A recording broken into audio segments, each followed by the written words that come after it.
Livro de Ester capítulo 2. Ester é feita rainha.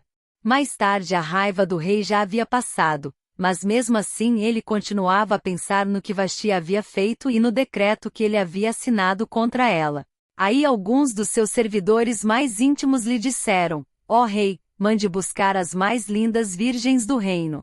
Escolha funcionários em todas as províncias e ordene que tragam as moças mais bonitas para o seu harém aqui em Susã, a capital. Hegai, o eunuco responsável pelo harém real, tomará conta delas e fará com que recebam um tratamento de beleza. E então, ó rei, que a moça que mais lhe agradar seja a rainha no lugar de Vasti. O rei gostou da ideia e fez o que lhe sugeriram. Em Susã morava um judeu chamado Mordecai, filho de Jair e descendente de Simei de Quis, da tribo de Benjamim. Quando o rei Nabucodonosor, da Babilônia, levou de Jerusalém como prisioneiro o rei Joaquim, de Judá, Mordecai estava entre os prisioneiros que foram levados com Joaquim. Mordecai levou consigo a sua prima Hadassa, isto é, Ester, uma moça bonita e formosa. Os pais dela tinham morrido, e Mordecai havia adotado a menina e a tinha criado como se ela fosse sua filha. Quando o rei mandou anunciar a ordem, muitas moças foram levadas para Susã, a capital, e entregues aos cuidados de Hegai, o chefe do harém do palácio. Uma dessas moças era Ester. Hegai gostou dela, e ela conquistou a simpatia dele. Imediatamente ele começou a providenciar para ela o tratamento de beleza e a comida especial. Arranjou 7 das melhores empregadas do palácio para cuidarem dela e colocou Ester e as empregadas nos melhores quartos do harém. Ester fez conforme Mordecai tinha mandado e não disse nada a ninguém a respeito da sua raça e dos seus parentes. Todos os dias Mordecai passeava em frente do pátio do harém para saber como Ester estava passando e o que ia acontecer com ela. O tratamento de beleza das moças durava 1 ano, durante 6 meses eram usados perfumes de mirra e no resto do ano, outros perfumes e produtos de beleza.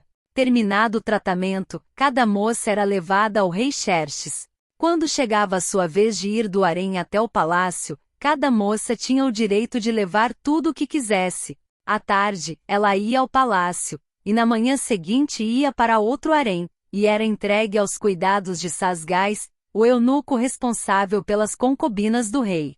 Ela não voltava a se encontrar com o rei, a não ser que ele gostasse dela e mandasse chamá-la pelo nome.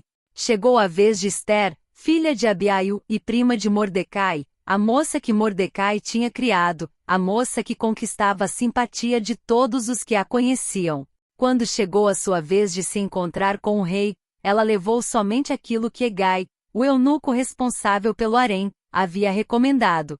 Ester foi levada ao palácio para apresentar-se ao rei Xerxes no mês de Tebete, o 10º mês do 7º ano do seu reinado. Ele gostou dela mais do que de qualquer outra moça, e ela conquistou a simpatia e a admiração dele como nenhuma outra moça havia feito. Ele colocou a coroa na cabeça dela e a fez rainha no lugar de Vasti. Depois ele deu um grande banquete em honra de Ester e convidou todos os oficiais e servidores. Ele decretou que aquele dia fosse feriado no reino inteiro e distribuiu presentes que só um rei poderia oferecer. Mordecai salva a vida do rei.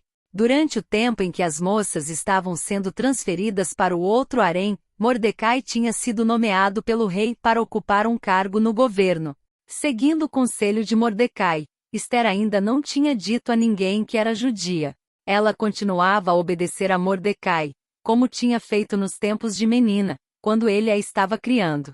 Naqueles dias Mordecai, fazendo seu serviço no palácio, ficou sabendo que Bigtã e Teres, 2 eunucos que eram guardas no palácio, estavam zangados com o rei e planejavam matá-lo. Aí Mordecai contou isso à rainha Ester, e ela disse ao rei o que Mordecai havia descoberto.